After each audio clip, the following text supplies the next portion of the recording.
बिस्मिल्लाहिर्रहमानिर्रहीम। ओके जी, so last session के अंदर हम लोग कर रहे थे सेकंड सिनेरियो अपना, जिसके अंदर हमने आइडेंटिफाई किया था कि जी केस कंट्रोल स्टडी है ये, और केस कंट्रोल स्टडी के लिए हमें क्या करना था, हमें बनाना था एक 2x2 टेबल। ठीक है जी। सो किसी ने ट्राई किया है बेटे कि 2x2 टेबल कैसे बनेगा यहाँ पे? जी सर, बना दिया। अच्छा, बना लिए, वेरी गुड। मुझे को बताओ कैसे बनाया जी, क्या वैल्यूज ABCD में क्या वैल्यूज लिखी हैं?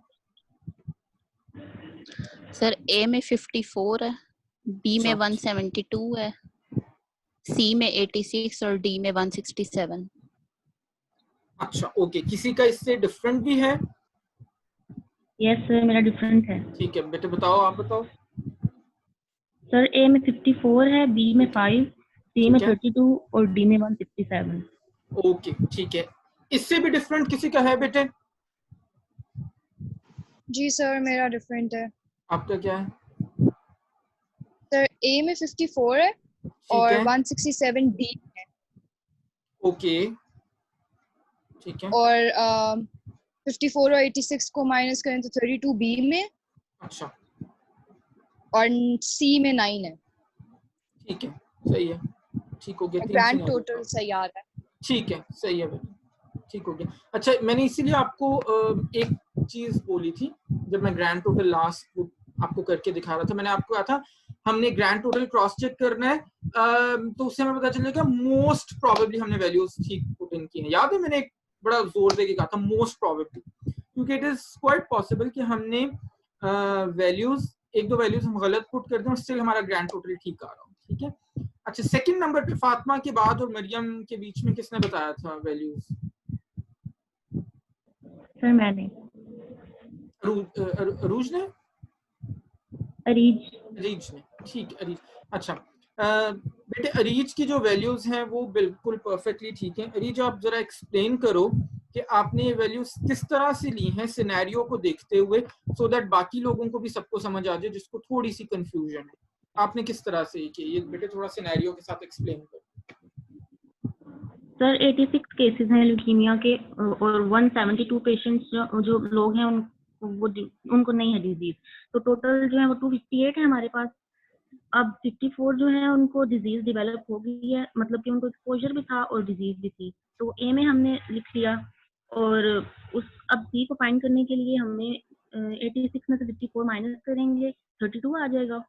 सी को फाइंड करने के लिए, हाँ, सी को फाइंड करने के लिए, ठीक है। 167 जो लोग हैं उनको किसी और डिपार्टमेंट में काम कर रहे हैं और उनको डिजीज भी नहीं है, तो इसलिए वो डी में आ जाएगा, वो अनएक्सपोज्ड है और उनको डिजीज भी नहीं है। अब 172 में से 167 माइनस करेंगे तो 5 आ जाएगा, जो कि हम डी में लिख लेंगे। वेरी गुड, वेरी गुड, ठीक है, बिल्कुल सही बताया जी। मैं रिपीट कर देता हूँ बेटे जो अरीज ने बताया।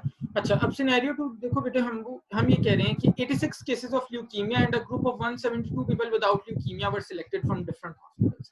पहली चीज तो हमें पता चल गई कि जो हमारे टोटल केसेस थे वो 86 थे, और जो हमारे टोटल कंट्रोल्स थे वो कितने थे? 172 थे। So this is quite straightforward, ही हमें पता चल गया। अब वो ये बता रहे हैं कि the history of leukemia patients revealed 54 were working in the radiology department of different hospitals. यानी जिन लोगों को केस थे, जो जिनको ल्यूकीमिया था, उनमें से 54 लोग एक्सपोज्ड भी थे।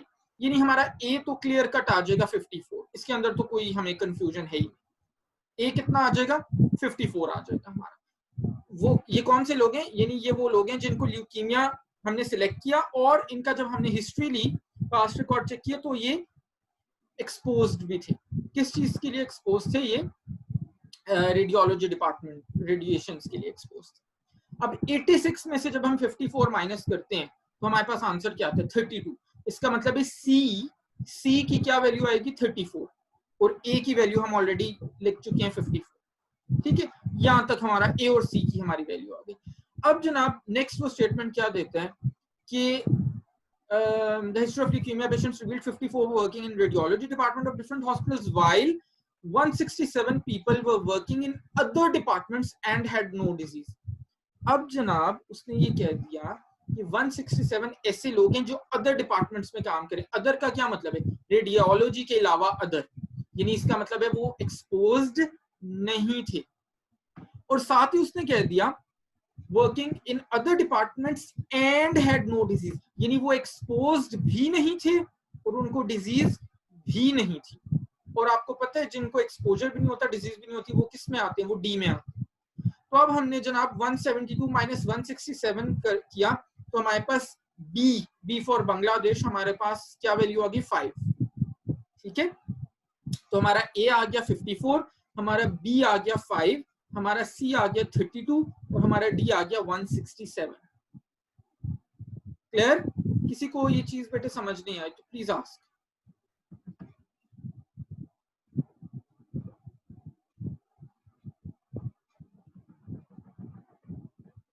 बेटे ये चीज किसी को समझ नहीं आई तो मुझसे पूछो प्लीज। सर एक दफा रिपीट करना। मैं रिपीट कर, ठीक है।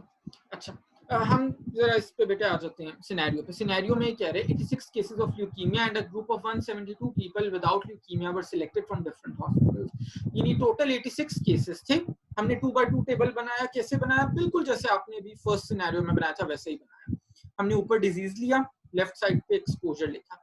अब जो टोटल डिजीज या टोटल केसेस हैं वो कितने हैं? हमारे पास 86 हैं। इसका मतलब है हमने टोटल, नीचे जो टोटल लिखा वो 86 आ गया, यानी वो जो सी हम बनाते हैं ना उसके नीचे जो टोटल हमने लिखा है वो 86 आ गया। ठीक है, जो कंट्रोल्स हमने टोटल लिए वो कितने लिए? 172 लिए। यहाँ तक तो हमारा सिंपल हो गया। अब वो कह रहे हैं the history of leukemia patients revealed 54 working in radiology department वो working in radiology department of different hospitals. In other words वो ये कह रहे हैं कि 54 ऐसे लोग थे जिनको ल्यूकीमिया भी था, डिजीज भी वो थे और उनको एक्सपोजर भी था रेडिएशंस का। तो जिनको एक्सपोजर भी होता है, डिजीज भी होता है, वो हम किस में लिखते हैं? ए में लिखते हैं। ए हमारा आ गया 54। अब टोटल 86 है, 86 में से 54 माइनस किए, सी की वैल्यू आ गई हमारे पास 32। आगे वो कह रहे हैं while 167 people were working in other departments का मतलब है रेडियोलॉजी के अलावा, वो एक्सपोज नहीं थे यानी रेडियोलॉजी से, रेडिएशन से, एंड हैड नो डिजीज, यानी वो कह रहे हैं 167 लोग ऐसे थे जिनको रेडिएशन से वो एक्सपोज भी नहीं थे और उनको डिजीज भी नहीं थी। तो डी हमारा जो आ गया वो 167 आ गया। अब हमने 172 माइनस 167 किया तो हमारा जो आंसर आया बी की जो वैल्यू आई वो थी हमारी 5। तो 5 हमने बी की वैल्यू ली। क्लियर हो गया? थर्ड पार्ट है। अब वो कह रहे हैं what relevant measure of association is applicable. बेटे हमने कोहॉर्ट में क्या कहा था? हम क्या कैलकुलेट करते हैं? Relative risk. Case control study जब भी हमारे पास होगी तो हम क्या कैलकुलेट करेंगे? Odds ratio, OR। मैंने आपको बताया था पढ़ाते हुए, ऑड्स रेशियो OR। जब भी केस कंट्रोल स्टडी आएगी और आपसे पूछा जाएगा what relevant measure of association is applicable, आपने आंखें बंद करके लिख देना है ऑड्स रेशियो OR। ठीक है, और OR कैलकुलेट करने का फॉर्मूला क्या होता है? It's very very simple. OR equals to AD divided by BC। OR equals to AD divided by BC। OR equals to AD divided by BC।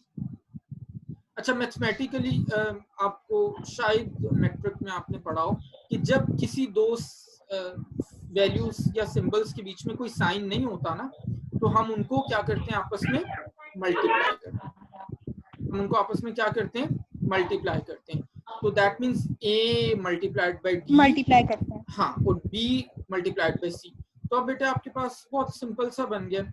आप simply निकाल लो अपना कैलकुलेटर, आप करो 50 ऑड्स रेशियो कैलकुलेट। अब हम फोर्थ पार्ट कर रहे हैं, कैलकुलेट द फाइंडिंग्स। तो आप करोगे OR इक्वल्स टू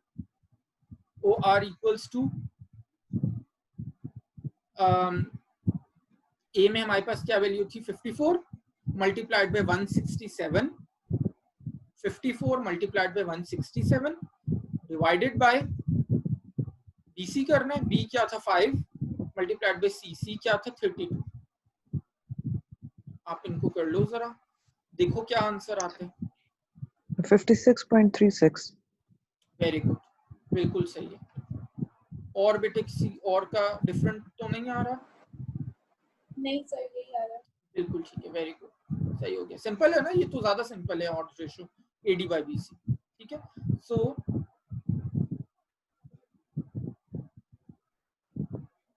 ये हमारा पार्ट टी हो गया। अब पार्ट ई ऑब्वियसली हमने इंटरप्रेट करना है। अच्छा, इंटरप्रिटेशन में बेटे बिल्कुल आरआर की तरह है interpretation.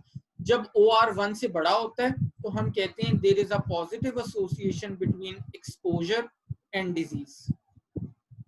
There is a when OR is greater than 1, there is a positive association between exposure and disease.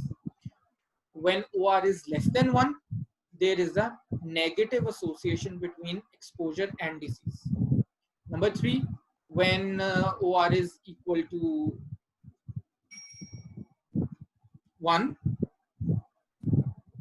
then there is no association between exposure and disease. ठीक है, रिलेटिव रिस्क का भी ऐसे ही हम करते हैं जैसे हमने पहले केस में किया। When RR is greater than 1 positive association, when RR is less than 1 negative association, when RR equals to 0 then there is no association. तो बिल्कुल उसी तरह OR करेंगे। अब हमारे केस में, इस केस में ऑड्स रेशियो हमारी कितनी सर आ रही है? एक्सक्यूज मी जी बेटा। सर, बस मैंने एक कंफ्यूजन क्लियर करनी थी। रिलेटिव रिस्क जब 0 के इक्वल होता है तो सर बस ये तब सिर्फ हम उसको बस ये अंडरस्टूड होगा कि 0 नहीं, 1 मैंने शायद 0 आपको गलती से कह दिया होगा। 1 ओह यस सर 1 हाँ ठीक है, ठीक है very thank good, you sir excellent. हाँ, बाकियों का भी क्लियर हो गया, थैंक यू बेटे। RR भी इक्वल्स टू 0 नहीं 1, तो फिर देन वी से देयर इज नो एसोसिएशन। ठीक है, इक्वल्स टू 1 को हमने रेफरेंस पॉइंट लेना है हमेशा। ग्रेटर देन 1 होगा तो पॉजिटिव एसोसिएशन, लेस देन 1 होगा तो नेगेटिव एसोसिएशन, इक्वल्स टू 1 होगा तो नो एसोसिएशन। चाहे वो हम RR की बात करें कोहॉर्ट स्टडी में, और चाहे वो हम OR की बात करें केस कंट्रोल स्टडी में। ठीक है, it's as simple as that. ठीक है, तो अब हमारे केस में बेटे हमारा OR 56.3 बहुत ज्यादा है 1 से, तो हम सिंपली कह सकते हैं कि since OR is greater than 1 so there exists a positive association between leukemia and radiology department. Since OR is greater than 1, so there is a positive association between leukemia and what radiology department.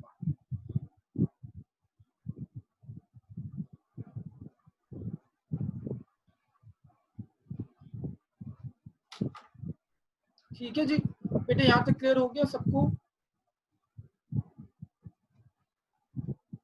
Ji sir.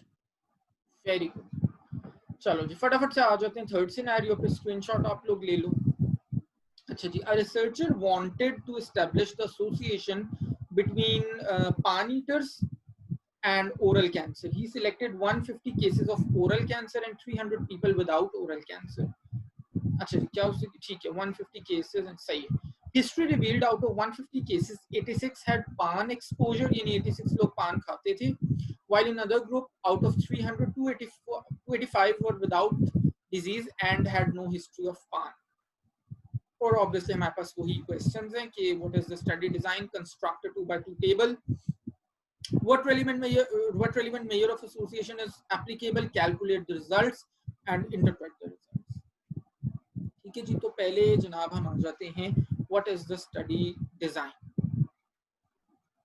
should be easy now. अब हमने दो तरह की study designs कर ली हैं तो कोई मुश्किल नहीं होनी चाहिए।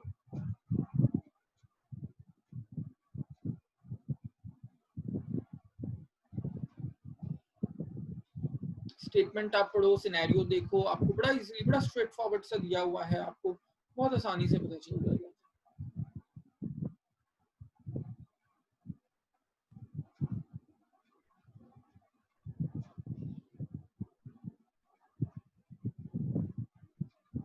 जनाब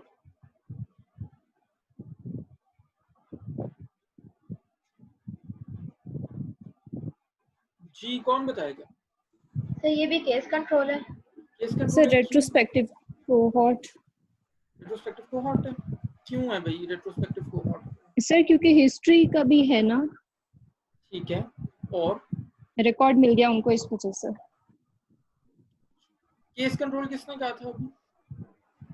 सर मैंने कहा था क्योंकि आपने बताया था उसमें केसेस लिए थे और हिस्ट्री भी थी। और कोई कोई इसका दोनों में से, इन दोनों में से ये क्या है, बट कोई मुझे करेक्ट रीजन बताएगा, आइडेंटिफाई कैसे किया? सर ये रेट्रोस्पेक्टिव एक कोहॉर्ट होगा क्योंकि इसमें एक्सपोजर का भी इन्होंने बताया हुआ है कि एक्सपोजर का तो बेटे हम केस कंट्रोल में भी बताते हैं, हम क्रॉस सेक्शनल में भी देखते हैं एक्सपोजर एंड डिजीज। ये तो कोई ऐसा रीजन नहीं। स्टार्ट कहाँ से करते हैं स्टडी? स्टार्टिंग पॉइंट बेटे डिटरमिन करता है कि वो केस कंट्रोल है या कोहॉर्ट है। देखो आप लोग अभी तक इस बात पे कंफ्यूज हो जाते हो बड़ी इजीली। देखो एक चीज को बड़ा बड़ा अपने रजिस्टर्स पे बोल्ड करके, अंडरलाइन करके, हाईलाइट करके, किसी मार्कर से लिख लो कि जो स्टार्टिंग पॉइंट है ना, उसके ऊपर क्या हम केसेस और कंट्रोल्स ले रहे हैं या एक्सपोज्ड और अनएक्सपोज्ड ले रहे हैं, वो डिटरमिन करता है कि हमारी स्टडी डिजाइन क्या केस कंट्रोल है या कोहॉर्ट है। स्टार्टिंग पॉइंट जहां से हम स्टडी शुरू करें, आप लोग वहां पे कंफ्यूज हो रहे हो अभी तक। हालांकि बहुत बार मैंने बताया है कि जब हम स्टडी स्टार्ट करते हैं केसेस से और कंट्रोल से, तो वो होती है केस कंट्रोल स्टडी। जब हम स्टडी स्टार्ट करते हैं एक्सपोज्ड से और अनएक्सपोज्ड से, तो वो होती है कोहॉर्ट स्टडी। अब मुझे बताओ कि ये क्या कोहॉर्ट है रेट्रोस्पेक्टिव वाली या फिर ये केस कंट्रोल है? Case control. कैसे बेटे? सर अगेन क्योंकि उन्होंने दो ग्रुप सिलेक्ट किए जिसमें एक में 150 केसेस ओरल कैंसर जिनको था और दूसरे ग्रुप में 300 जिनको नहीं था। बिल्कुल सही। देखो सिंपल बेटे, स्टडी के स्टार्ट में कहाँ से स्टडी स्टार्ट हो रही है? वो कह रहे हैं, पहला तो उन्होंने ऑब्जेक्टिव बता दिया कि स्टडी क्यों करनी है। Wanted to establish the association between paan eaters and oral cancer. Paan हमारा एक्सपोजर आ गया, रिस्क फैक्टर आ गया, ओरल कैंसर डिजीज आ गई। ये तो ये बताया। अब स्टडी स्टार्ट कहाँ से हो रही है? वो कह रहे हैं ही सिलेक्टेड, यानी the researcher selected 150 cases of cancer and 300 people without oral cancer. तो बेटे सिंपल, हमें कंफ्यूज होने की जरूरत ही नहीं। हमें पता चल गया केसेस से स्टार्ट हुई है ये और कंट्रोल से स्टार्ट हुई है। जो भी चीज केसेस और कंट्रोल से स्टार्ट होती है, that is always a case control study. Cohort की तरफ तो हम जा ही नहीं सकते। ठीक है, तो अब जनाब आपने बनाना है इसका 2x2 टेबल। ठीक है, अब 2x2 टेबल के लिए हम क्या करेंगे? 2x2 टेबल के लिए हम ये करेंगे कि हम करेंगे जनाब अपनी स्क्रीन शेयर। ठीक है, गंदी सी मैं ड्राइंग करता हूँ यहाँ पे दोबारा से।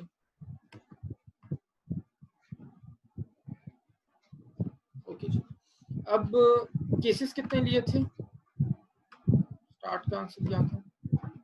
टोटल केसेस ही सिलेक्टेड, कितने केसेस? 150 एंड विदाउट डिजीज यानी कंट्रोल कितने लिए थे? 300।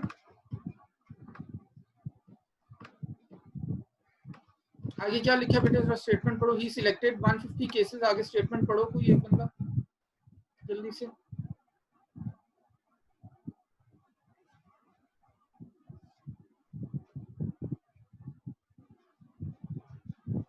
स्टेटमेंट बेटे कोई पढ़े बंदा। ही सिलेक्टेड, उसके आगे क्या था? He selected 150 cases of oral cancer and 300 people without oral cancer. ठीक है, आगे पढ़ो, पूरा पढ़ो। History revealed out of 150 cases, 86 had pan exposure, while in other group. एक मिनट यहीं पे रुक जाओ। आउट ऑफ 150, ये देखो, आउट ऑफ 150 केसेस 86 had पान एक्सपोजर, यानी 86 ऐसे लोग थे जो पान भी खाते थे और उनको क्या था? ओरल कैंसर भी था। क्लियर हो गया? ए में इसका मतलब 86 आ जाएगा। अच्छा आगे पढ़ो बेटे। while other group out of 300, 285 were without disease and had no history of pan. ठीक है। अब 285 उन्होंने क्या, कौन है जिनको ओरल कैंसर नहीं है and had no exposure of paan eating, यानी एक्सपोजर भी नहीं था, डिजीज ही नहीं थी। तो डी के अंदर, डी फॉर व्हाट? डेनमार्क, 285 आ जाएगा। अब 150 माइनस 86 आप करो तो you get 64। C for corona 64 आ गया, and B for Bangladesh is 15। है ना। तो टोटल्स आप चेक करो तो ठीक आ रहे हैं। क्लियर हुआ है 2/2 टेबल बेटे? किसी को कंफ्यूजन तो नहीं है इसमें? 2/2 टेबल क्लियर हो गया है? Yes sir. सर मुझे इसी सी कंफ्यूजन है कि जो टोटल्स हैं वो हमने सी के नीचे लिखना है। बिल्कुल सही है।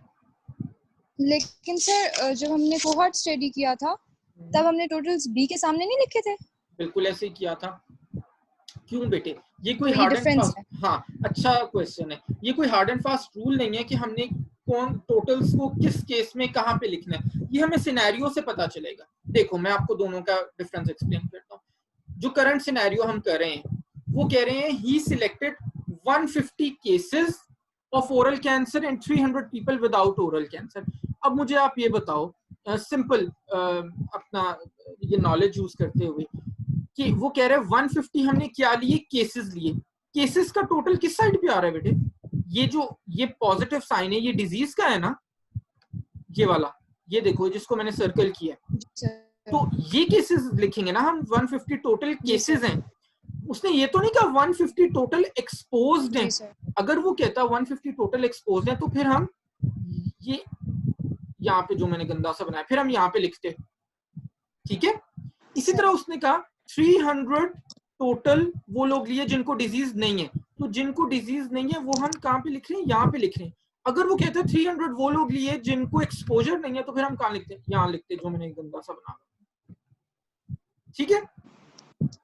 अच्छा अब जरा आ जाओ फर्स्ट सिनेरियो पे जहां पे आप कह रहे हो कि हमने बी के आगे, बी फॉर बांग्लादेश के आगे हमने टोटल्स लिखे थे। वहां पे बेटे वो ये कह रहा था कि 100 laborers working in silica industry and 200 working in pharmaceutical industry were selected to establish association between silica and silicosis। वो 100 to 200 किसकी बात हो रही थी? जो एक्सपोज्ड थे टोटल 100। देखो ये सिलिका इंडस्ट्री में 100 लोग काम कर रहे हैं और 200 फार्मा में काम कर रहे हैं। वो ये नहीं कह रहा कि 100 लोगों को सिलिकोसिस है और 200 लोगों को सिलिकोसिस नहीं है, इसलिए हमने बी और डी के आगे लिखा। यहाँ पे हमने इसलिए ए और सी के नीचे लिखा कि यहाँ पे बात हो रही है डिजीज के टोटल्स। ठीक है, क्लियर हो गई ये बात? जी sir, thank you. Very good, अच्छा क्वेश्चन था, बाकी लोग को भी कंफ्यूजन क्लियर हो गया। अच्छा जी, अब थर्ड पार्ट में बेटे हमें करना है, अल्लाह भला करे, what relevant measure of association. तो डेफिनेटली केस कंट्रोल है तो ओआर आप सिंपली लिख दोगे, since it is a case control study so the relevant measure of association is odds ratio और या ओआर जिसको हम कहते हैं। पार्ट डी में हमने कैलकुलेशन करनी है, फॉर्मूला आपके सामने एडी बाई बीसी आप करोगे 86 multiplied by 285 divided by 15 multiplied by 64। ठीक है, तो ये जनाब आपका 25.53। ठीक है, सही है। सो इंटरप्रेट करना है तो जाहिर है हम सिंपली कहेंगे since OR is greater than 1 so there exists positive association between pan consumption and oral cancer। pan consumption and oral cancer, बिल्कुल ठीक, मैं सिनेरियो भूल गया था, बिल्कुल ठीक है बेटे। so there exists a positive association between pan consumption and oral cancer। ठीक हो गया? so जनाब समझ आ रहा है? अब देखो क्लैरिफाई होती जा रही हैं चीजें। नेक्स्ट सिनेरियो पे आ जाते हैं, ठीक है, इसका आप स्क्रीनशॉट ले लो। अच्छा जी, a researcher wants to establish association between smoking and stroke। He selected 30 stroke patients and 150 people without stroke। History revealed out of 30 stroke patients, only 20 were smokers and 10 were non-smokers। 140 non-smokers did not have history of smoke। और same हमें चीजें calculate करनी। मैं repeat करता हूँ, अब देखो जरा मेरे साथ साथ मैं आपकी हेल्प भी करता हूँ। A researcher wants to establish association between smoking and stroke। Okay, fine, ठीक है, वो smoking और stroke में देखना चाह रहे जी। He selected 30 stroke patients and 150 people without stroke। कहाँ से रिसर्च स्टार्ट हो रही है बेटे? केसेस और कंट्रोल्स हैं या ये एक्सपोज्ड और non exposed? Cases or control है. Cases and controls, sir. Very good, क्योंकि उससे सिंपली बता दें, he selected 30 stroke patients, 30 stroke patients, 30 cases आ गए. लिख लो अब आप अपने सी के नीचे लिख लो कितना 30 and 150 people without stroke. D के नीचे टोटल्स में लिख लो 150. अच्छा, अब जनाब वो कह रहा है history revealed out of 30 stroke patients only 20 were smokers. यानी 20 लोग ऐसे थे जो एक्सपोज्ड भी थे और जिनको स्ट्रोक भी था. यानी ए की वैल्यू कितनी आ जाएगी? 20, है ना. और आउट ऑफ 30 ऑब्वियसली वो कह रहे 10 वर नॉन स्मोकर्स. सी की वैल्यू कितनी आ जाएगी? 30 माइनस 20 कितना आ जाएगा? 10. सही है ना. अच्छा, अब आगे वो कह रहे हैं 140 non smokers did not have history of smoke. 140 क्या है? ऐसे लोग हैं जो नॉन स्मोकर्स थे, यानी एक्सपोजर नहीं था. Did not have history of smoke, और डिजीज भी नहीं थी. D for Denmark. डी के अंदर क्या आ जाएगा? 140. So 150 minus 140, B for Bangladesh would be 10.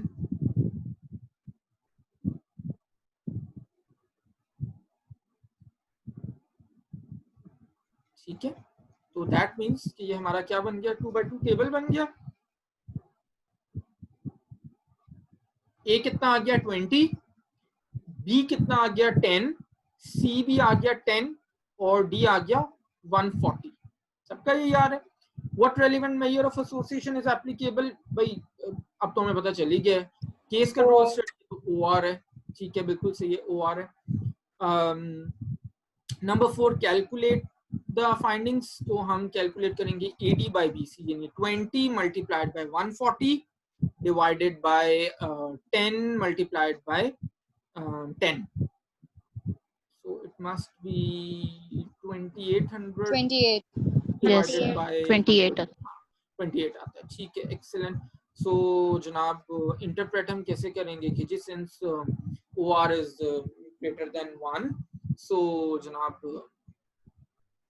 there exists a positive association between smoking and stroke.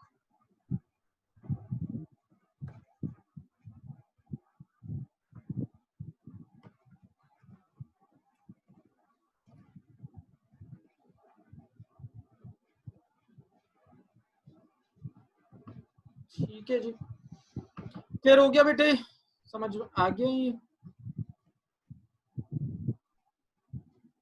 Ji sir, आ गई. Yes, sir. ठीक है जी, लास्ट केस करते हैं. अच्छा, एक और चीज आपको मैं बता दूं.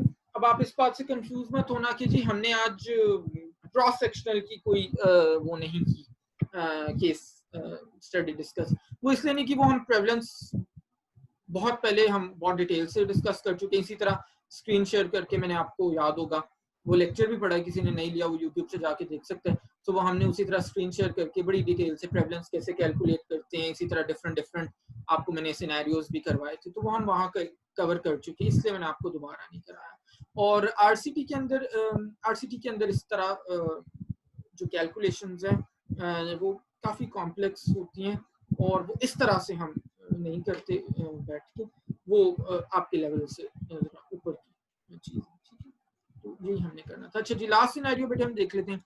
A researcher wants to develop association between obesity and development of arthritis. अच्छा जी, ठीक है, वो ये देखना चाह रहा है कि obesity exposure है यानी कि और arthritis disease है. ठीक हो गया. He selected 500 obese people. अच्छा, 500 obese people, ठीक है, and 1000 non-obese. Okay, and followed them over a period of 10 years. Okay, ठीक हो गया, मुझे समझ आ गया. Out of 500 obese people, 103 developed arthritis. Okay, good. And in the other group, out of 1050 developed arthritis.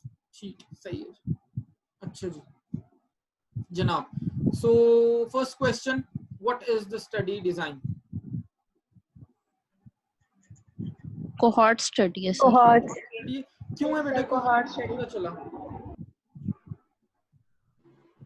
Sir 10 साल के लिए फॉलो अप कर रहे हैं। अच्छा 10 साल के लिए फॉलो अप करें, ये तो हमें ये पता चला कि ये प्रोस्पेक्टिव कोहॉर्ट है।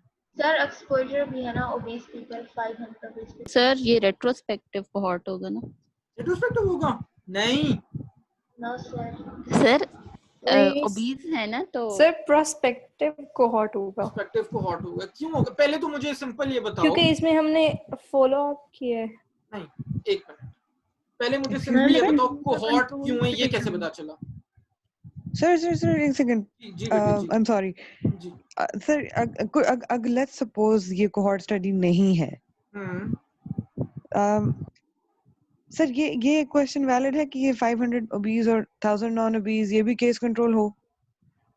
नहीं बेटे, इसलिए नहीं, क्योंकि देखो तो सर इसको फिर किस तरह कैसे करना मैं बताता हूँ। देखो स्टडी का ऑब्जेक्टिव देखो, वो क्या है? Researcher wants to develop association between obesity and development of arthritis. Obesity है हमारा एक्सपोजर और आर्थराइटिस है हमारा डिजीज। समझ आ गया? ओबेसिटी है हमारा एक्सपोजर और आर्थराइटिस है हमारा डिजीज। ठीक है, अब वो कहां से स्टार्ट करे? स्टार्टिंग पॉइंट क्या है? ही selected 500 obese people and 1000 non obese, यानी उसने एक्सपोज्ड और नॉन एक्सपोज्ड से स्टार्ट किया।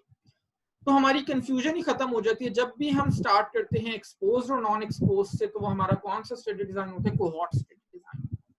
ठीक, पहली चीज तो ये पता चल गई कि केस कंट्रोल हो ही नहीं सकता। अगर वो कहता he selected 500 people with arthritis and 1000 without arthritis, फिर केस कंट्रोल होना था। वो कह रहे हैं selected 500 obese and 1000 non obese, तो एक्सपोजर और नॉन एक्सपोजर से स्टार्ट हुआ है, इसलिए केस कंट्रोल है। अब सवाल आता है कि प्रोस्पेक्टिव की सॉरी इसलिए कोहॉर्ट है। अब सवाल आता है कि प्रोस्पेक्टिव कोहॉर्ट है या रेट्रोस्पेक्टिव कोहॉर्ट है? तो जनाब प्रोस्पेक्टिव कोहॉर्ट है, इसलिए कि कहीं पे रिकॉर्ड टेकिंग और हिस्ट्री और उसका तो जिक्र ही नहीं हुआ। वो सिंपली कह रहे हैं followed them over a period of 10 years बेटे, तो ये prospective cohort. Got it now? Clear हुआ? Yes sir. सर ये रिपीट कर देंगे जो कि आपने बताया कि प्रोस्पेक्टिव कोहॉर्ट। प्रोस्पेक्टिव इसलिए है बेटे, प्रोस्पेक्टिव इसलिए है कि वो सिंपली कह रहा है followed them up over for a period of 10 years। तो जब हम फॉलो अप करते हैं इस तरह से तो वो तो प्रोस्पेक्टिव कोहॉर्ट होता है। अगर लिखा होता कि जी found some medical records and took their histories from the records, तो फिर हमें हमारा वो रेट्रोस्पेक्टिव कोहॉर्ट होता है। ठीक है, तो सिंपल ऐसा है। अच्छा 2x2 टेबल बनाना है, फटाफट से बनाओ, 5 मिनट रह गए हैं। 2x2 टेबल बनाना है तो जनाब हम इसको कैसे बनाएंगे? हमने वो कह रहा है कितने he selected 500 obese and 1000 non obese। अच्छा अब बी के आगे नहीं, इनफैक्ट ए के आगे जो टोटल है वो आप लिख दो 500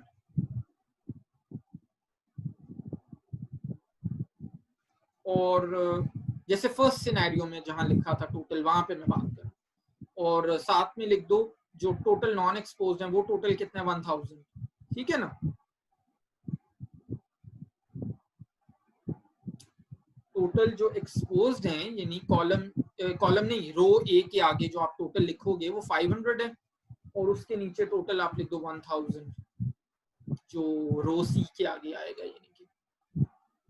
अच्छा अब आगे वो कह रहे हैं out of 500 obese 103 developed arthritis, यानी 103 ऐसे थे जिनको एक्सपोजर भी था और डिजीज भी थी। तो ए की वैल्यू कितनी आ जाएगी? 103। While in the other group out of 1000 50 developed arthritis, यानी 50 ऐसे लोग थे जिनको डिजीज हुई लेकिन वो एक्सपोज्ड नहीं थे। डिजीज उनको हुई लेकिन वो एक्सपोज्ड नहीं थे, यानी ये किसकी वैल्यू आ जाएगी? इसकी वैल्यू सी की। एक्सीलेंट, सी की वैल्यू आ जाएगी 50। ठीक है, अब बी की वैल्यू कैलकुलेट करने के लिए आप क्या करोगे? 500 minus 103 which is what 397 है ना, और डी की वैल्यू कैलकुलेट करने के लिए आप करोगे 1000 minus 50, which is what, 950? Clear? Part C, what relevant measure of association? So क्योंकि cohort है तो हम RR कैलकुलेट करेंगे, relative risk. RR का फॉर्मूला कैलकुलेशंस पार्ट डी में करनी है. RR का फॉर्मूला होता है A divided by A plus B whole divided by C divided by C plus D. First scenario में जैसे किया था बिल्कुल उसी तरह कैलकुलेट करोगे, डालो और जल्दी से करो, 3 मिनट रह गए हैं. A divided by A plus B whole divided by C divided by C plus D.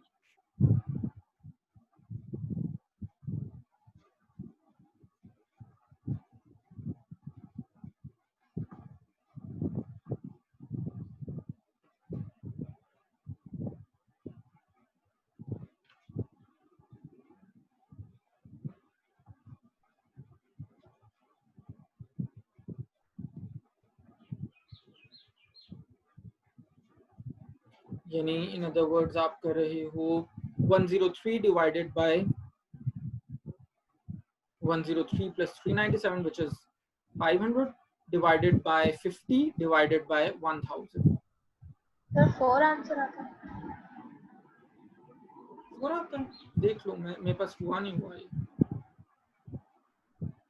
103 divided by 500 whole divided by 50 divided by 1000.